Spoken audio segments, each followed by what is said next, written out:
वाहिगुरू जी का खालसा वाहिगुरू जी की फतेह। गुरु प्यारी साध संगत जी, सहारनपुर विच एक सेठ रहा करदा सी जो शाहूकारी का काम करदा सी। इसदे दो पुत्तर सन, दो बहुराणियां सन। घरवाली इसदी खत्म हो गई सी। शाहूकार हुंदियां होइयां भी ये बड़ा ही शूम सी, भाव बड़ा ही कंजूस सी। ना आप कुछ ढंग नाल खांदा सी ते ना ही किसे नूं खाण पीण वास्ते दिंदा सी।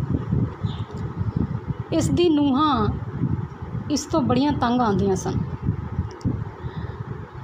एक दिन उन्होंने अपने पति नूं भाव इस दे बेटियां नूं आख्या कि क्यों ना तुसी पिता जी नूं हरिद्वार लै जाओ। उत्थे जाके दान पुण्य अते गंगा इशनान करनगे ते सतसंगत विच बैठणगे, जिन्हां नाल इन्हां दा मन भी बदल जाएगा, सुभाव भी बदलेगा ते इन्हां दा जीवन सफला हो जाएगा। दोहां लड़कियां नूं ये गल चंगी लगी। उन्होंने अपने पिता जी नूं आके बेनती की, भाव शाहूकार नूं आके कहा, लेकिन वो हरिद्वार जाण लई मन्निया ही ना।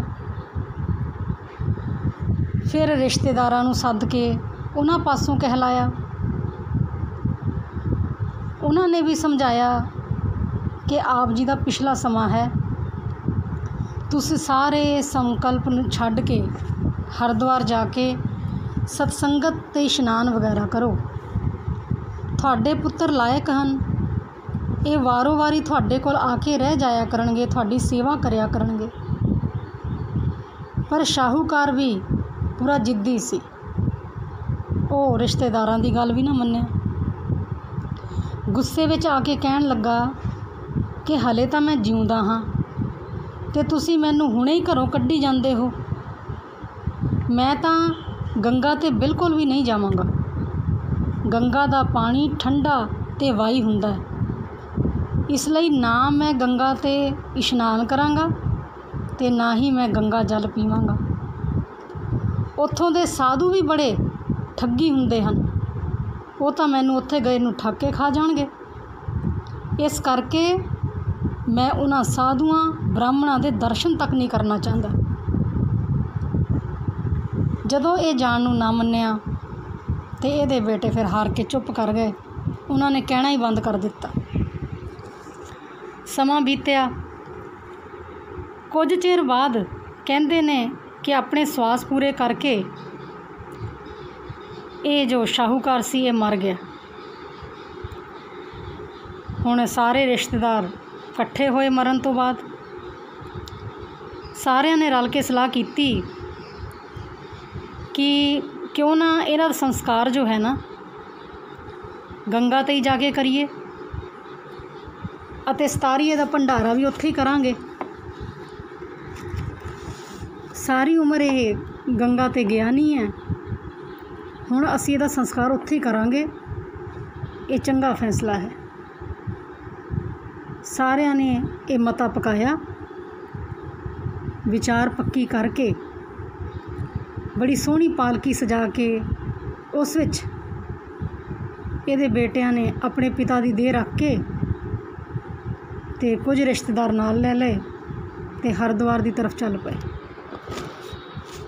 कहंदे ने रास्ते विच रात पै गई।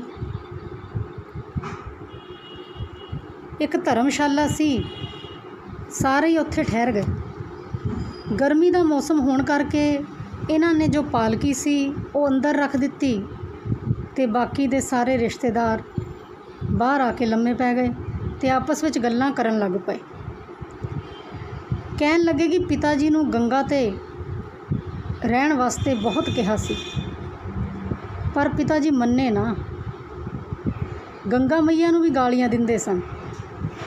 हुण तां इन्हां दियां हड्डियां गंगा मैया विच ही प्रवाहित करके आवांगे, जिस करके इन्हां दी मुक्ति हो जाएगी।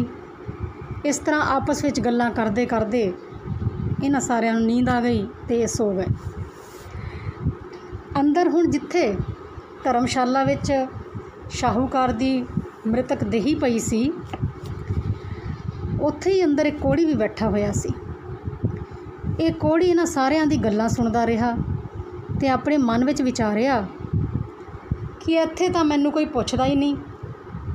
ਸੁਣਿਆ ਹਰਿਦੁਆਰ ਵਿੱਚ ਬੜੇ ਦਾਨੀ ਆਉਂਦੇ ਹਨ ਜੋ ਬੜਾ ਦਾਨ ਪੁੰਨ ਕਰਦੇ ਹਨ। ਅਗਰ ਮੈਂ ਉੱਥੇ ਚਲਾ ਜਾਵਾਂ ਤਾਂ ਮੇਰਾ ਨਿਰਵਾਹ ਚੰਗਾ ਹੋ ਜਾਵੇਗਾ। ਹੁਣ ਇਹ ਗੱਲ ਸੋਚ ਕੇ ਇਸ ਕੋਹੜੀ ਨੇ ਮੁਰਦੇ ਨੂੰ ਆਪਣੇ ਆਸਣ 'ਤੇ ਰੱਖ ਦਿੱਤਾ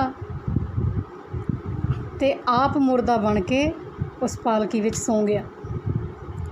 ਸਵੇਰ ਹੋਣ 'ਤੇ ਸਾਰੇ ਲੋਕ ਉੱਠੇ, ਉਸ ਪਾਲਕੀ ਨੂੰ ਚੁੱਕ ਕੇ ਹਰਿਦੁਆਰ ਵੱਲ ਤੁਰ ਪਏ। ਜਿਸ ਵੇਲੇ ਹਰਿਦੁਆਰ ਪਹੁੰਚੇ, ਉੱਥੇ ਬ੍ਰਾਹਮਣ ਸਾਧੂ ਇਕੱਠੇ ਕਰਕੇ ਪਿਤਾ ਦਾ ਸੰਸਕਾਰ ਕਰਨ ਵਾਸਤੇ ਜਦੋਂ ਇਹ ਪਾਲਕੀ ਖੋਲ੍ਹਣ ਲੱਗੇ, ਉਸ ਵੇਲੇ ਕੋਹੜੀ ਨੇ ਆਪਣੇ ਅੰਗ ਹਿਲਾ ਦਿੱਤੇ। ਕੋਹੜੀ ਦਾ ਸਰੀਰ ਹਿਲਦਾ ਵੇਖ ਕੇ ਸਾਰੇ ਹੈਰਾਨ ਹੋ ਗਏ ਕਿ ਮੁਰਦਾ ਜਿੰਦਾ ਕਿਵੇਂ ਹੋ ਗਿਆ। ਥੋੜ੍ਹਾ ਡਰ ਵੀ ਗਏ। ਜਦੋਂ ਕੱਪੜੇ ਲਾ ਕੇ ਵੇਖਿਆ ਤਾਂ ਅੰਦਰ ਪਾਲਕੀ ਵਿੱਚੋਂ ਕੋਹੜੀ ਨਿਕਲਿਆ। ਦੇਖ ਕੇ ਡਰ ਗਏ, ਇਹ ਕੋਹੜੀ ਕਿੱਥੋਂ ਆ ਗਿਆ। ਜਦ ਉਸ ਤੋਂ ਪੁੱਛਿਆ ਤਾਂ ਉਸਨੇ ਸਾਰਾ ਹਾਲ ਸੁਣਾਇਆ। ਕਹਿਣ ਲੱਗਾ ਵੀ ਤੁਹਾਡਾ ਪਿਤਾ ਉੱਥੇ ਹੀ ਧਰਮਸ਼ਾਲਾ ਵਿੱਚ ਹੀ ਹੈ। ਰਾਤ ਨੂੰ ਜਿਸ ਧਰਮਸ਼ਾਲਾ ਵਿੱਚ ਤੁਸੀਂ ਠਹਿਰੇ ਸੀ, ਮੈਂ ਵੀ ਉੱਥੇ ਭੁੱਖਾ ਹੀ ਬੈਠਾ ਹੋਇਆ ਸੀ। ਮੈਂ ਉੱਥੇ ਹੀ ਰਹਿੰਦਾ ਹਾਂ। ਇਸ ਕਰਕੇ ਮੈਂ ਪਾਲਕੀ ਵਿੱਚ ਲੇਟ ਕੇ ਪਿਤਾ ਨੂੰ ਤੁਹਾਡੇ ਨੂੰ ਉੱਥੇ ਹੀ ਰੱਖ ਕੇ ਤੁਹਾਡੇ ਨਾਲ ਇੱਥੇ ਪਹੁੰਚ ਗਿਆ ਹਾਂ। ਇੱਥੇ ਮੰਗ ਕੇ ਅਤੇ ਰੱਜ ਕੇ ਖਾਵਾਂਗਾ। ਉਸ ਦੀਆਂ ਗੱਲਾਂ ਸੁਣ ਕੇ ਆਪਸ ਵਿੱਚ ਕਹਿਣ ਲੱਗੇ ਵੀ ਸਾਡਾ ਪਿਓ ਜੀਂਦਿਓ ਤਾਂ ਗੰਗਾ 'ਤੇ ਆਇਆ ਨਹੀਂ, ਹੁਣ ਉਹ ਮਰ ਕੇ ਵੀ ਨਹੀਂ ਆਉਂਦਾ ਪਿਆ। ਬਾਕੀ ਦੇ ਆਦਮੀ ਜੋ ਸੀ ਉਹ ਸਾਰੇ ਉੱਥੇ ਹੀ ਰਹੇ ਅਤੇ ਉਸ ਦੇ ਜੋ ਲੜਕੇ ਸਨ, ਇਹ ਦੋਵੇਂ ਮਿਲ ਕੇ ਫਿਰ ਉਸ ਨੂੰ ਲੈਣ ਵਾਸਤੇ ਧਰਮਸ਼ਾਲਾ ਪਹੁੰਚੇ। ਆ ਕੇ ਵੇਖਿਆ ਮੁਰਦਾ ਉੱਥੇ ਹੀ ਪਿਆ ਹੈ। ਇਹਨਾਂ ਨੇ ਉਸ ਮੁਰਦੇ ਨੂੰ ਘਰ ਦੀ ਘੋੜੀ ਦੇ ਨਾਲ ਬੰਨ੍ਹ ਦਿੱਤਾ ਅਤੇ ਆਪ ਉਸ 'ਤੇ ਸਵਾਰ ਹੋ ਕੇ ਚੱਲ ਪਏ। ਮੁਰਦੇ ਦੇ ਹੋਣ ਕਰਕੇ ਕਹਿੰਦੇ ਘੋੜੀ ਐਸੀ ਡਰੀ ਜੋ ਹਟ ਕੇ ਉੱਥੋਂ ਜਿਉਂ ਦੌੜੀ ਆਖਰ ਸਹਾਰਨਪੁਰ ਆ ਕੇ ਹੀ ਰੁਕੀ। ਮੁਰਦੇ ਨੂੰ ਘੋੜੀ 'ਤੇ ਬੰਨ੍ਹਿਆ ਹੋਇਆ ਵੇਖ ਕੇ ਸਾਰੇ ਲੋਕ ਹੱਸ ਪਏ। ਕਹਿਣ ਲੱਗੇ ਇਹ ਕੀ ਹੋਇਆ, ਇਸ ਨੂੰ ਤਾਂ ਪਾਲਕੀ ਵਿੱਚ ਲਿਟਾ ਕੇ ਹਰਿਦੁਆਰ ਲੈ ਗਏ ਸੀ, ਇੱਥੇ ਘੋੜੀ 'ਤੇ ਇਹ ਕਿਵੇਂ ਵਾਪਸ ਆ ਗਿਆ। ਉਹਨਾਂ ਨੇ ਸਾਰਾ ਹਾਲ ਸੁਣਾਇਆ। ਫਿਰ ਸਾਰਿਆਂ ਨੇ ਸਲਾਹ ਕੀਤੀ ਕਿ ਜਿਹੜੇ ਹਰਿਦੁਆਰ ਬੈਠੇ ਆ ਸੰਬੰਧੀ ਰਿਸ਼ਤੇਦਾਰ, ਉਹਨਾਂ ਨੂੰ ਵਾਪਸ ਬੁਲਾ ਲਓ ਅਤੇ ਸ਼ਾਹੂਕਾਰ ਦਾ ਸੰਸਕਾਰ ਇੱਥੇ ਹੀ ਕਰ ਦਿਓ।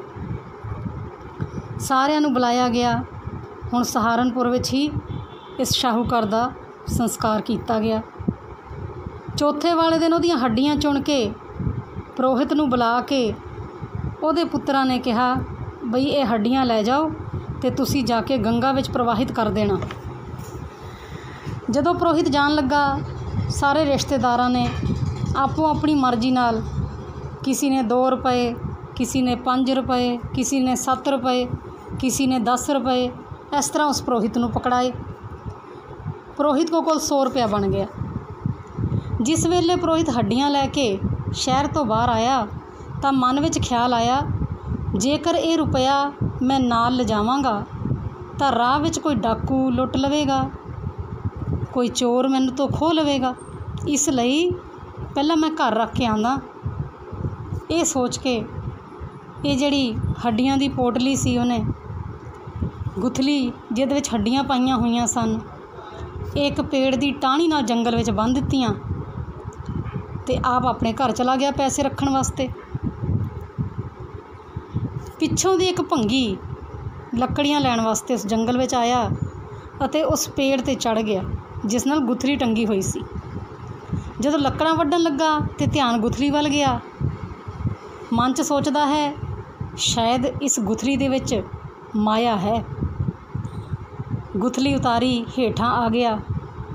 ਦੂਰ ਜਾ ਕੇ ਗੁਥਲੀ ਖੋਲ੍ਹ ਕੇ ਢੇਰੀ ਕਰ ਦਿੱਤੀ। ਵਿੱਚੋਂ ਹੱਡੀਆਂ ਨਿਕਲੀਆਂ ਜਿਨ੍ਹਾਂ ਨੂੰ ਉਹਨੇ ਕੱਢ ਕੇ ਇੱਧਰ ਉੱਧਰ ਸੁੱਟ ਦਿੱਤਾ। ਤੇ ਉਸ ਵਿੱਚੋਂ ਉਸ ਨੂੰ ਪੈਸੇ ਮਿਲੇ, ਥੋੜ੍ਹਾ ਸੋਨਾ ਵੀ ਮਿਲਿਆ।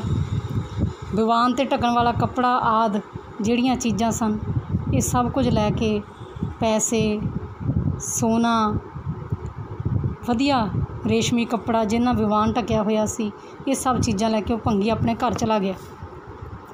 ਪਿੱਛੋਂ ਪੁਰੋਹਿਤ ਆ ਕੇ ਵੇਖਦਾ ਹੈ, ਗੁੱਥਲੀ ਉਹਨੂੰ ਲੱਭੀ ਕੋਈ ਨਾ। ਬੜੀ ਤਲਾਸ਼ ਕੀਤੀ, ਹਾਰ ਕੇ ਹਰਿਦੁਆਰ ਚਲਾ ਗਿਆ। ਉੱਥੇ ਜਾ ਕੇ ਝੂਠੀਆਂ ਰਸੀਦਾਂ ਬਣਵਾ ਲਈਆਂ, ਚਿੱਠੀਆਂ ਲਿਖਵਾ ਲਈਆਂ ਅਤੇ ਘਰਦਿਆਂ ਨੂੰ ਆ ਕੇ ਦੇ ਦਿੱਤੀਆਂ।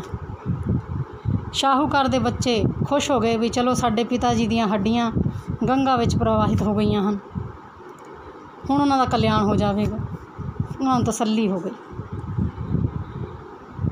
ਇੱਧਰ ਜਿਹੜਾ ਪਾਲਕੀ ਦੇ ਆਸੇ ਪਾਸੇ ਜੋ ਢੱਕਣ ਵਾਲਾ ਕੱਪੜਾ ਸੀ ਨਾ, ਉਹ ਜੋ ਭੰਗੀ ਨੂੰ ਗੁੱਥੀ ਵਿੱਚ ਮਿਲਿਆ ਸੀ, 6 ਮਹੀਨੇ ਬਾਅਦ ਉਹਨੇ ਉਹਦੀ ਕੁੜਤੀ ਸਵਾ ਲਈ ਅਤੇ ਆਪਣੇ ਗਲ ਪਾ ਲਈ। ਕਿਸੇ ਸੇਠ ਦੇ ਘਰ ਕੋਈ ਕਾਰਜ ਸੀ, ਇਸ ਕਰਕੇ ਇਹ ਸਫਾਈ ਕਰਨ ਵਾਸਤੇ ਉਸੀ ਸ਼ਾਹੂਕਾਰ ਦੇ ਘਰ ਆ ਗਿਆ।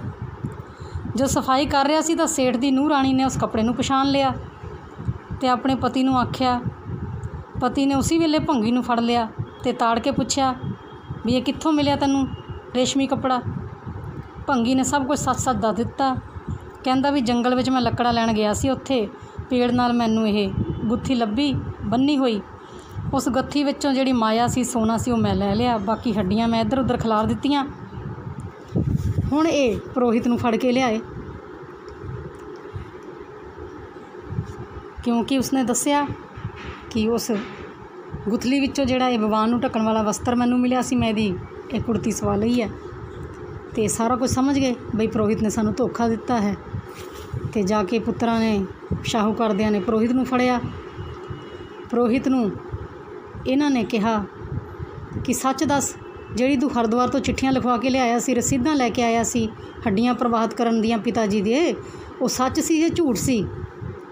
ਪਹਿਲਾ ਪੁਰੋਹਿਤ ਨਾ ਨੁੱਕਰ ਕਰਦਾ ਰਿਹਾ। ਜਦੋਂ ਇਹਨਾਂ ਨੇ ਕਿਹਾ ਵੀ ਤੈਨੂੰ ਪੁਰੋਹਿਤ ਪੁਣੇ ਤੋਂ ਹਟਾ ਦਿਆਂਗੇ, ਤੈਨੂੰ ਸਜ਼ਾ ਦਵਾਵਾਂਗੇ, ਤਾਂ ਫਿਰ ਉਹ ਪੁਰੋਹਿਤ ਜਿਹੜਾ ਸੀ ਉਹ ਡਰ ਗਿਆ। ਕਹਿਣ ਲੱਗਾ, ਹੁਣ ਉਸ ਪੁਰੋਹਿਤ ਨੇ ਜੁਗਤੀ ਨਾਲ ਕੰਮ ਲਿਆ। ਜੁਗਤੀ ਨਾਲ ਕੰਮ ਲਿਆ ਅਤੇ ਸ਼ਾਹੂਕਾਰ ਦੇ ਬੱਚਿਆਂ ਨੂੰ, ਉਹਦੇ ਬੇਟਿਆਂ ਨੂੰ ਕੀ ਕਹਿੰਦਾ ਹੈ ਪੁਰੋਹਿਤ? ਕਹਿਣ ਲੱਗਾ ਵੀ ਇਸ ਤਰ੍ਹਾਂ ਹੈ ਕਿ ਤੁਹਾਡਾ ਪਿਓ ਜਿਉਂਦਿਆਂ ਸਾਰੀ ਉਮਰ ਗੰਗਾ 'ਤੇ ਨਹੀਂ ਗਿਆ, ਮਰ ਜਾਣ 'ਤੇ ਵੀ ਤੁਸੀਂ ਪਾਲਕੀ ਵਿੱਚ ਬਿਠਾ ਕੇ ਲੈ ਗਏ, ਫਿਰ ਵੀ ਉਹ ਨਾ ਗਿਆ, ਰਾਹ ਵਿੱਚ ਹੀ ਰਹਿ ਗਿਆ। ਜਦੋਂ ਤੁਸੀਂ ਉਹਦੇ ਪੁੱਤਰ ਸੀ, ਉਹਦਾ ਆਪਣਾ ਖੂਨ ਸੀ, ਜਦੋਂ ਉਹ ਤੁਹਾਡੇ ਨਾਲ ਹਰਿਦੁਆਰ ਨਹੀਂ ਪਹੁੰਚਿਆ ਤਾਂ ਉਹ ਭਲਾ ਮੇਰੇ ਨਾਲ ਕਿਵੇਂ ਜਾ ਸਕਦਾ ਸੀ? ਇਹ ਗੱਲ ਸੁਣ ਕੇ ਸਭਨਾਂ ਨੇ ਵਿਚਾਰਿਆ ਕਿ ਵਾਕਈ ਉਹ ਹਰੀ ਤੋਂ ਬੇਮੁਖ ਸੀ।